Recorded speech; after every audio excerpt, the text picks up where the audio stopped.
सरंजीवी से चटेला सामान सैया जीवी से।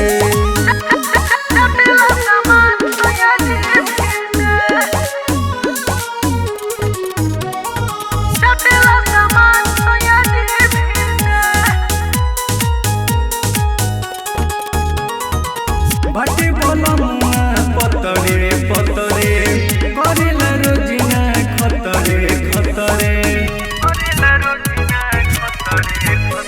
पलंग हिलेला जो पलंग हिलेला का कहीं सखी मजा बेढंग मिलेला। कमजोरी में सेवा होला कीली से जब जब आवे सरंजीवी से चटेला सामान सैया जीवी से। जब जब आवे सरंजीवी से चटेला सामान सैया जीवी।